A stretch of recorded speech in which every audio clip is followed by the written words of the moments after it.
I'm really excited to bring you a video on Marching Order, a solo or co-op dungeon delve.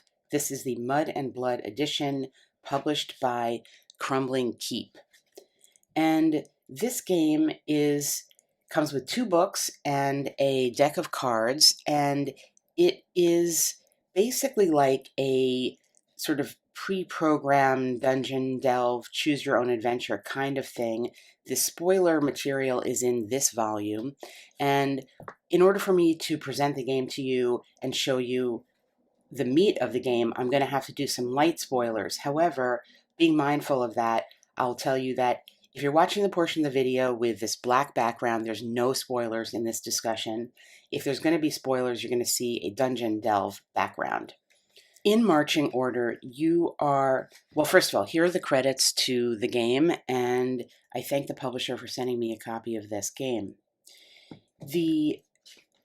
In this game, well, let's just read what they have to say. Welcome to Marching Order, a game of dungeon crawling rogues, backstabbing, and coin. You'll take your party through cramped hallways and claustrophobic tunnels and test your mettle against the monsters in the dark. Bring your torches and bandages, find your place in line, and try not to die. It's best to keep one of your allies between you and the hordes. It is a game of travel through dungeons, and the main message of the game is that the dungeons are narrow and you're going to be setting up a marching order of your party. You will be playing 4 characters. Now it says solo or co-op. I'm going to be presenting solo, but so I'll be controlling the 4 characters that are in the marching order, this being front to back, who will be encountering enemies in this manner. You could play co-op and split up the numbers, and there's even a rule for if you want to play it with 3 people and not have a 4th character, there's a pre-made construct character that has a built-in AI that you can control to play with just 3, which I think is a very cool idea, and we'll get to that. The book starts, oddly enough, in a way, the book starts with a glossary because it wants to explain the terms to you sort of out of order of them being presented in the rules, and I sort of get that, but I'm not sure that's how I would have gone. In any case, it starts with a glossary and then at the end gives you a flavor for the approach. Boring. So it's this is the approach to the game. You will, by the way, see in the rules some, for lack of a better word, foul language that is used in the rules. I'm not going to be saying those words on the channel because I'm trying to keep the channel free of those for those listeners and viewers for whom that is bothersome, but you may see them in the book because they're in the book. So you should know that going in terms of the approach of the game. You start your party to set up the game. It explains to you what you get in the package is the 2 books and the cards, and the character sheets are not included even small in the books to see, although there are the descriptions of all the characters here. The character sheets need to be downloaded and printed out, and here they are. I will go through this in a bit. This is one of my characters I've chosen to play, the archer, and all the character sheets kind of look like this. The layout is great. I love the aesthetic of this game, although I will say for those of you for whom this is a concern, the description of these things is pretty super small, but it's legible, but it's borderline in terms of the size. So you begin and you will get your 500 money to spend on your 4 characters. Each character has a cost, and the cost is clearly represented here. So I chose the archer. So I had my 500 coin, and I know that I also want to outfit them, so I didn't spend all the coin on my characters, but I chose an archer. I chose the thief. He was my most expensive at 150. I chose an alchemist, of course, and I chose this sellsword at also 100. And again, looking at the art, it's just the detail. For me, at any rate, this is right up my alley aesthetically and says a lot about my potential, sets me up to really enjoy the game. Here's what I was mentioning earlier about if you just have 3 players, you can get this construct as the 4th rogue, and this construct will work essentially like one of the enemies, except when it's your turn, you can roll a d6 and then it will tell you what it does. So that's really cool. I'm not gonna demo that or play with that for my first game, but I love this idea. It's a little built-in helper for you. So you get your rogues, and then you see that they come with one basic action, and this is checked off for you. And then they all have other options of basic actions, and you can choose which one to begin with. Now, you'll see something here called cooldown dice, and there is a row of squares for potential putting d6s with numbers here. Now, this is actually a bad example to start with, and so I'll explain that in a minute, but here we go.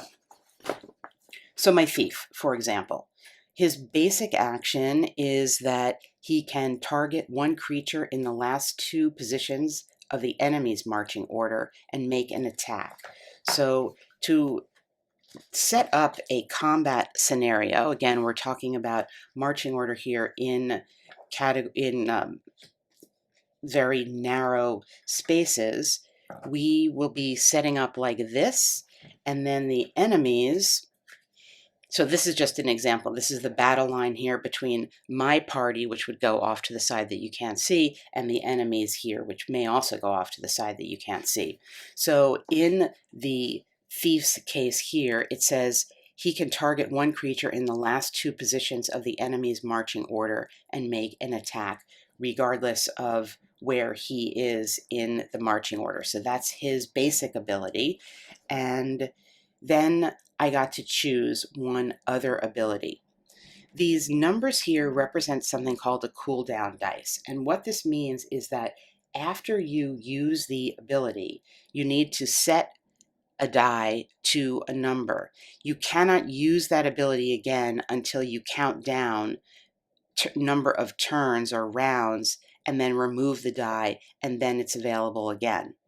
So in this case, I went for the one that's going to make me wait the least amount of time, which is that we can hide.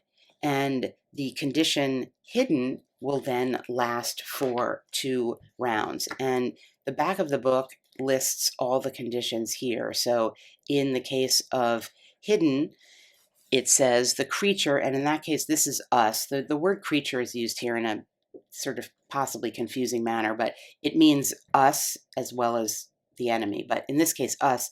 The creature is hidden and cannot be targeted, so it comes out of the marching order, and it will take any future actions while this condition is active as if it was in the back of the marching order, and any attack made while it's hidden will do triple damage.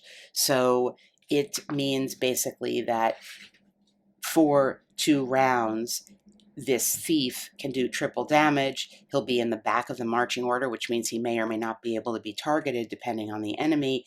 And then when he's done with that, we set our cooldown die, and we, in the cooldown phase, get to turn it down until we remove it, and this is available again. So that's the explanation of the cooldown die. This is what I took for my thief. My archer, the reason I didn't want to show this says cooldown die 0, and I have confirmed with the designer that this is a mistake, that there's no cooldown die 0, because you can't set a die to 0. It just means it's available all the time.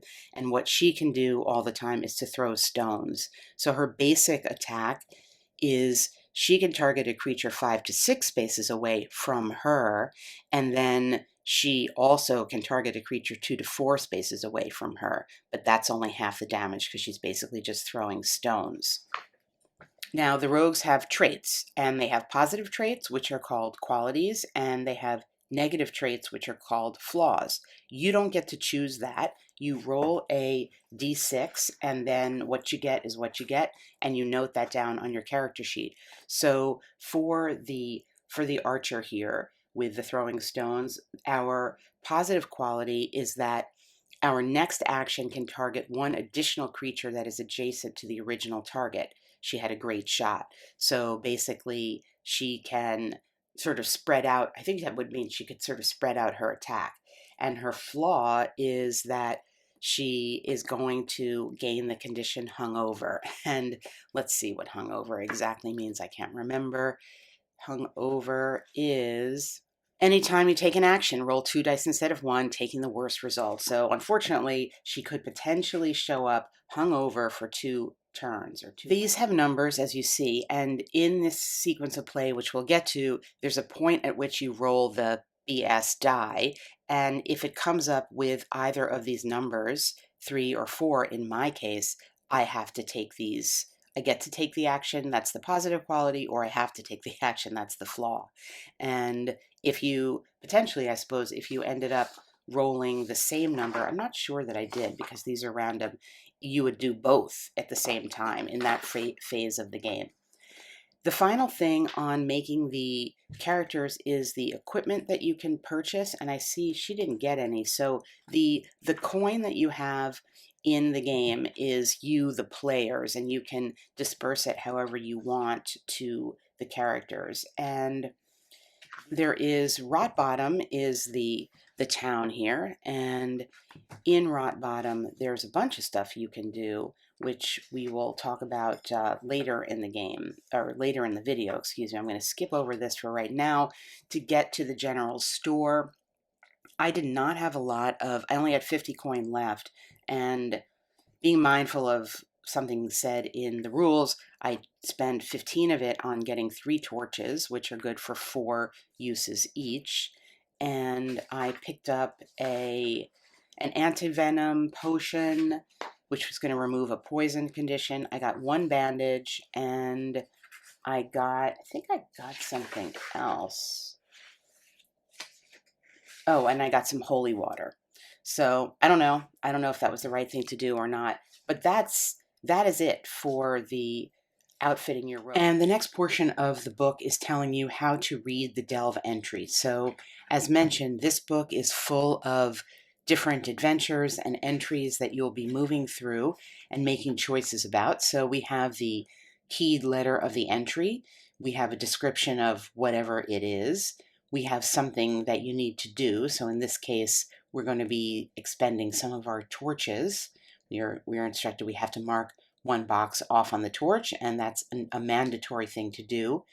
Then we have what they're called baddies in the room. Our encounter characters or creatures are here, and they are described. So you could pull out, in this case, the encounter would be with the giant rat, the diseased rat, the trapped spider, and the zombie rat. These 4 cards. We have the giant rat, the diseased rat, the trapped spider, and the zombie rat. And you would lay these out in this order, representing the encounter that you would be having here. I didn't go over, I realize, these stats because we're going to get to them when we talk about combat and things. And then finally, as in these Choose Your Own Adventure books, you have an option, and it says if you want to open the casket, you can go to this entry level M, and if you don't, you can just exit the room. So you're having a choice and a decision to make, and if you're exiting the room, you flip through the book and go to entry level E in that section. So pretty basic stuff here in terms of understanding the entries. The way the mechanics of the game operate are there's a couple of different types of rolls. It's a D6 system, and it says when a roll is called for, you're going to roll the die, and if it's a physical roll, you're going to add your physical stat. So in combat, when you're making an attack roll, you are going to say, for example, make a physical attack against the defensive value of the enemy. In this case, it's 2, and then you're going to subtract to see if you do damage. So for example, if I rolled a 3, that's a total of a 4, minus the defensive 2, that means I did 2 damage to this zombie rat whose health is 4. And those are the basic rolls. You're going to be drawing a map. It suggests that you do a map as you go, because you may need to go back to it. There are issues of light and darkness. So I mentioned earlier that you could have torches. You have the 4 boxes for the use of the torches. And in some cases, as we saw in this example here, you will be directed to mark a box off of your torch, and if you run out of light, bad things happen. So you're going to lose 2d6 health per rogue as you leave the delve. And that's a pretty extreme penalty because you start with 10 health, for example, for the sellsword, and 2d6, I mean, the alchemist only has 8 health, and possibly losing 2d6 health, you could just be dead, and the minute your torch goes out, you could be dead. If I'm understanding this correctly, it's like slightly a strange way to write the health here. I don't think the health value is mentioned in the rule book as I saw it, so I'm assuming, you have 10 out of 10, 9 out of 10, whatever. And let's see, a few other points to give you here. You have other actions that you can take as you go through. You can move, use an item, focus, or escape. And if you're moving, you're switching places with a rogue in front of you or behind you, and you can determine who that is. A focus means you reduce your cooldown die by 1 as you catch your breath. So we mentioned that again, you could be essentially waiting to use your actions here, and you could reduce that weight value. But it says if a rogue is in the backmost space of the marching order, they can attempt to escape. You make an escape roll versus a target number listed in the encounter description. So we would go back here and see somewhere there's an escape number. Oh, here's the escape number. So the escape target number is 2 here. So if the rogue in the backmost space wanted to escape, they could do that. And it says if all the rogues leave combat, either because they escaped or died and there were still enemies left, the living rogues retreat to the previous location and reestablish their marching order however they like. The enemy turn works slightly differently because there's basically built-in AI for the enemy cards that you would look up, and you would roll your d6 and determine what the enemy did that turn, and then you would roll the d6 again to determine their BS move that turn. And if there's death of one of your rogues, you can attempt to buy another rogue if you have enough money. And then when you exit the delve, there is a rest phase, and you can go to the town of Rotbottom to get some services. So I've now taken you through most of the significant portions of the Rogue's Handbook. The rest of it are the references, which are the rogue descriptions here, which come up on the character sheets, and then you will need to play as you go through the monster appendix, because you're going to need to refer to this chart to get the AI roll for your monsters, because it's not going to be on the cards. The cards are really for positionality. They don't actually give you the information about the AI behavior. You have to refer to the book for that. All right, now we're going to go into the delve, and I'm going to give the spoiler alert again and remind you, if you're seeing this dungeon background, we are in a portion of the video where there's going to be some spoilers. So if you don't want the spoilers, move back or move forward or back to another portion of the video. I will come back and talk about the books in general, spoiler free, at the end of the video.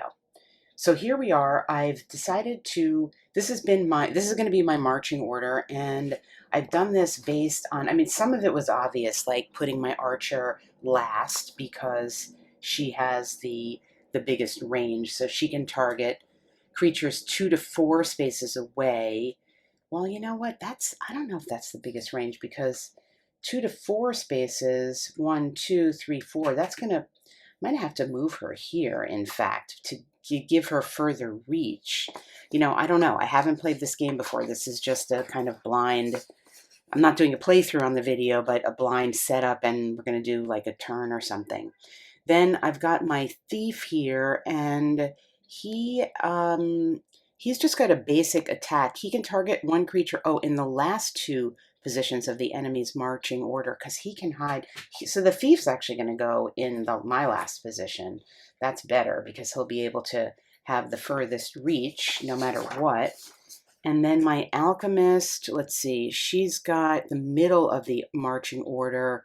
If there are not 2 in the middle, target any 2 adjacent.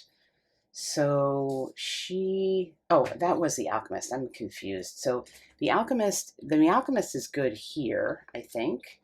And then we'll put, let's see, then if our archer, obviously we're just trying to sort of get some coverage here. So our archer is, let's see, 2 to 4. Oh, and I'm reading this all wrong. 3 to 6 spaces away. That makes more sense. Okay, I was reading the throwing stones. This is her other action, but her basic arrow action is 3 to 6 spaces away. So she could be basically anywhere, and then the sellsword is going to be up front because he's got his basic attack is up to 2 spaces away. So I think I'll go with this. I mean, I suppose I could move the archer back if I wanted to. Really, the issue here is the maximizing the alchemist, I think, if I'm looking at this correctly. So the alchemist, she's got these mushrooms. This is an action, 3 to 4 spaces, and she's in the middle of the marching order. I think I'm going to go with this. I don't know. I haven't played the game. So we're going to have our thief at the back with the alchemist, the archer, and the sellsword here in this manner. It does sort of seem like I'd put the archer in the back, but I want her to be able to throw these stones as an option. So I'm just going to keep it like this. I'm going to keep it like this, and then the next thing we're going to do, we're just referring, yep, all right. That's what we got. And now we move to this is the Delver's Guide, and we're just going to start here with this is the Decaying Manse. And I will say, just as a side note, I'll mention this again at the end, I think the vertical display here doesn't work for me. It's very difficult to read. I find I would have preferred something easier to read, but in any case, this is going to be I guess I don't know if there are different stories or what. I will find out. But the Decaying Manse. Headmeister Dunberger Geiderheim sits behind his desk, drumming his pudgy fingers on the polished wood. The grease from a sausage glistens in his facial stubble as he peers at you. This is what passes for help these days? No matter. I'm sure you can handle this. My associate, Crudgeon McBrewmeister, wants to open up a new brewery in town, something you no doubt will be interested in. He found a nice piece of property, but all the workers have ended up dead in the street every time they try to lay any stone. I'm certain it has something to do with that damn Decaying Manse next door. Whatever has shacked up in there is costing me too much damn coin. Not only that, I have widows and widowers crying at my door because their beloved got chewed on and died. Look, you know the deal. Go in there and figure out who's behind all this. Clear out what nasties you can. You find the boss, I'll give you all 160 coins to split. Oh, and for blank's sake, if you die, do it in the manse. I don't want your body cluttering up the street. And then it says go to entry H. And here we are at entry H. You stand before the entranceway to the Decaying Manse. The scent of rot and mold carries in the damp breeze as you climb the broken stairs to the front porch. Kicking some strange mushrooms out of the way with your foot, you open the door. You're immediately set upon by numerous giant rats. Perhaps you should have asked for more coin.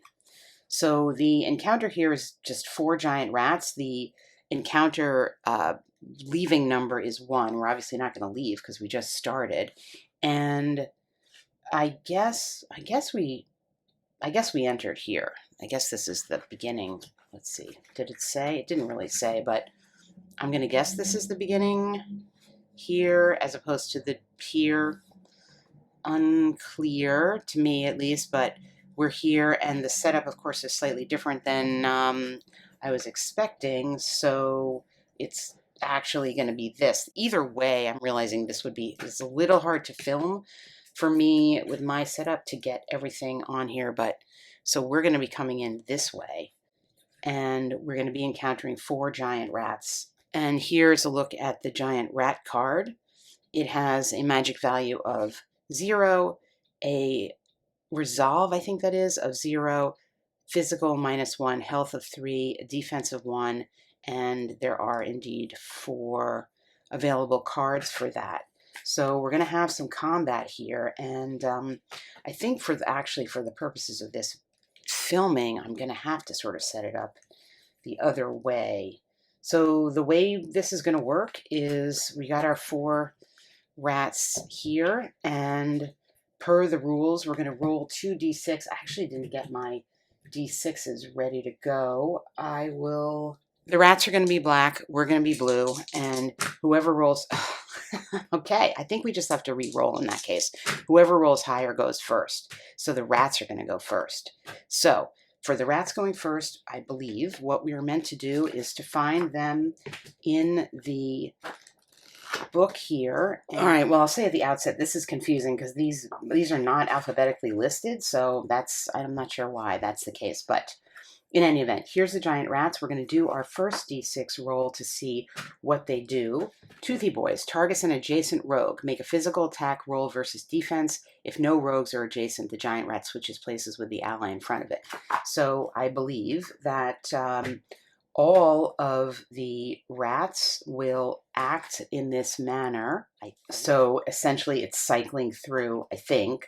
So what that's going to say is it will roll versus the defense of the sellsword here, which is going to be a +4. Oh, great. He's got a +4. So we're going to be rolling his physical attack, which is a -1.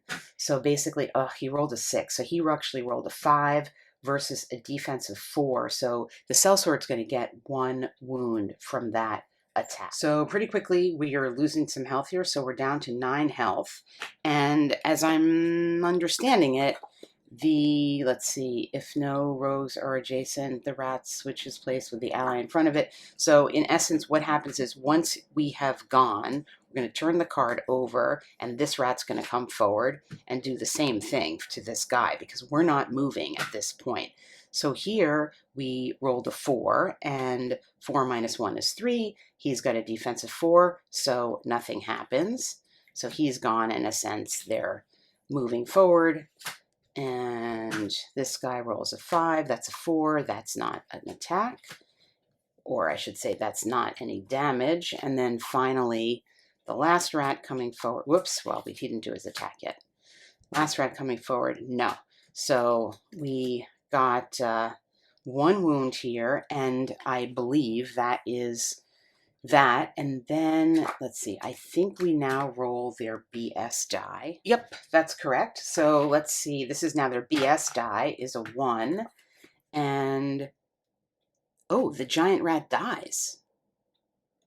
The giant rat dies. Huh. All right, so I have just now realized I've made a mistake in this combat order, or sequence. So what I was meant to do is the first rat attacks, then he rolls his BS die. And in this case, what that would have been was this rat passed away, basically. So that rat is gone. Then the second rat was meant to attack, which we did, but no. Then the second rat goes, and I was meant to start over and roll for the second rat's action, in which case was a 4. So indeed, this rat would not have attacked. He would have switched position with a random ally, so maybe potentially attacking again. Now, it doesn't really tell you necessarily how to randomize, so we will roll, we'll say odds and evens is the one he'll switch with. And actually, in redoing this, these rats have not yet attacked. So in this case, he's going to switch with this guy. That would be his action. So that he's taken his action and switched, sort of scurrying around, I think. And now we're meant to roll his BS die to complete his turn. And his BS die is a 5. And a 5 is nothing happens. So he went and he's still there, I think. I don't know. As I said, I haven't played this before. This is not a tutorial. I'm just trying to give you a sense of the system. So I think that rat is done. Now it's this rat's turn. So we'll roll for him. He does a 4, which is the same thing. He's switching positions with a random ally for his turn. So we'll go odds and evens again. And so in this case, now he's switching positions with the last rat. And then now we need to roll his BS die, and we got a 6 on that, which says target a random rogue.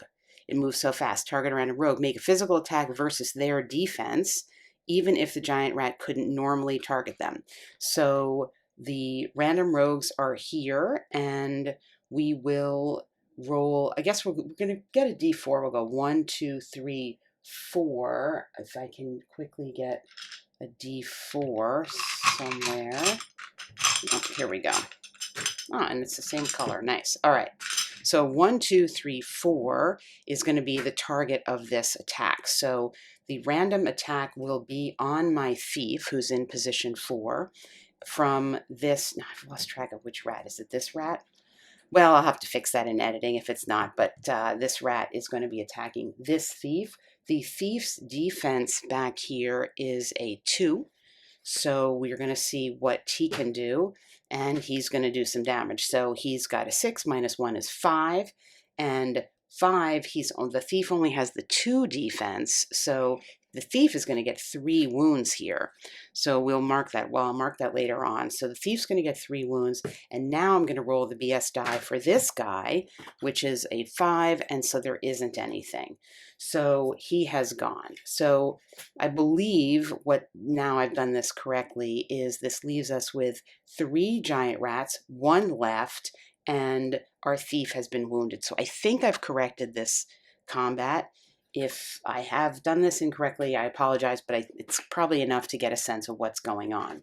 So now we move to the potentially more interesting choice-ridden operation, which is us coming forward to do our attacks and figuring out what we're going to do. But before I do that, I want to mark the thief's wounds. So let's look at this thief actually, because it brings up an interesting point.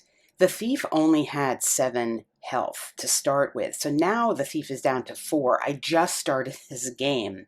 So it seems that this hide action, which involves this cooldown die, might be something I need to do, because when I am hidden, as we talked about earlier in the video, I can't be targeted for 2 rounds, and I don't want to lose this guy right away. In our next combat, I could lose this guy potentially.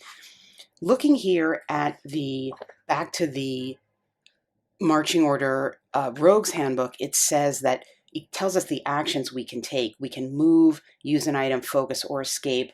And indeed, the other thing you can do, and I think this is slightly confusingly not made clear until later on, you can also choose one of your actions on your sheet. So I can indeed do this, which is gaining the condition hidden. And I think simply the way that I do that, I think, is I simply say that I'm doing that, and I put this cooldown die here. Now I do need to keep track elsewhere, which I guess I'll use maybe another die for that, of how many rounds that I am hidden for. So I'm going to put that here on the thief, so I know that I'm hidden. I believe this is how this works. Obviously, I'm going to have to move this to do the fighting, but that would be the thief's turn. And in fact, once you do your turn, you're going to turn over your card here. So this says ready for action. I didn't mention this earlier. And then you turn this card over to indicate you have taken your action. So his action is going to be to hide for the rest of this combat, well, really up for the 2 turns. And then he can't use this again for three times, and then it comes off the sheet. So that's what I'm going to do with the thief. And then, so I don't forget that for the rogue, I need to, for the rogue who's the thief, I need to roll the BS die. So I will do that and see if anything comes up. He got a 2. He does not have anything listed there. So as I'm understanding it, I don't have to do anything further with this thief. And then I can move on to somebody else in my party. I think we can just go pretty basically here. So with the alchemist is here. It says she could do acid in your eye, basic attack, target 2 creatures in the middle of the enemy marching order. If there are not 2 in the middle, target any 2 adjacent creatures. So she could target, again, as I'm understanding this, any 2 adjacent creatures. And we're not in a scenario here where we won't have coverage. So, but just in case, I'll have her target these outer 2 with her roll, and If there's only one target, make one roll. So it looks like I'm making actually 2 rolls here. So the first roll, and their defense is going to be a 1. And her physical attack, let's see, is it a physical? Doesn't say. I'm going to assume it's a physical attack. She has no benefit to this attack, no a modifier. So she's going to roll her d6. She got a 4. And does this mean a 4 minus 1? She did 3 wounds? I guess she did. I guess that's what she did. I think that's what she did. So I think here, this has a health of 3. I think this rat is gone. Whoops, well, the rat got my tripod. But anyway, I think that's what that means. And I said I would target this rat in the back. So here she just rolled a 1, and that would be successfully defended against by the rat. So the alchemist has taken her turn, and we have 2 rats remaining. And let's see, we've got our archer next. And our archer here, well, I say next, I think I could do it in any order. So let's see, our sellsword here, he could make a physical attack with a +1 up to 2 spaces away, so either rat, and the archer can reach either of those, physical attack versus their defense. So we'll just go with the sellsword here to deal with the rat that he's right adjacent to, and he's going to do his basic attack +1. So let's get a good roll here. 3 + 1 is a 4. A defense of 1 brings it to 3. But let's just say the rat's gone and the sellsword has acted. Oh, I forgot to roll the BS die for them. His BS die is 4. Oh, he has to move an ally 1 space. Well, that's okay. He can move the archer. It's not going to impact anything. So now he's gone. And let's go back and see what the alchemist, if the alchemist had a BS move, that's 4. What would the alchemist have done on a 4? She, oh, the next ally to fail the die re-rolls. Okay, well, we didn't have a failure, so that was actually a boon for her, but that hasn't taken effect or needed to take effect yet. And then finally now we're back to the archer. And the archer is going to do an attack. She's going to do a basic attack, get a +1. 6 + 1 is 7. 7 minus 1 is 6, gone. And now we're going to roll her BS die, which is a 3. The next action targets additional creature adjacent to the original target. So again, that's a plus for her. The question is, does this carry over to another combat? Because right now there's no rats here. I don't know. I have to figure that out off camera. Point being, I think you get the point, more or less, of the combat. And let's go back to see where we are here, and try not to show you too much. We're here. So potentially we got rid of these rats, and basically now we are faced here with choices, and we can walk down the hall and go to any of the other places here. And I have not been doing the suggested mapping, which I will do when I continue to play this game, but let's just we're gonna go we're just gonna go totally random. 1 2 3 4 5 6.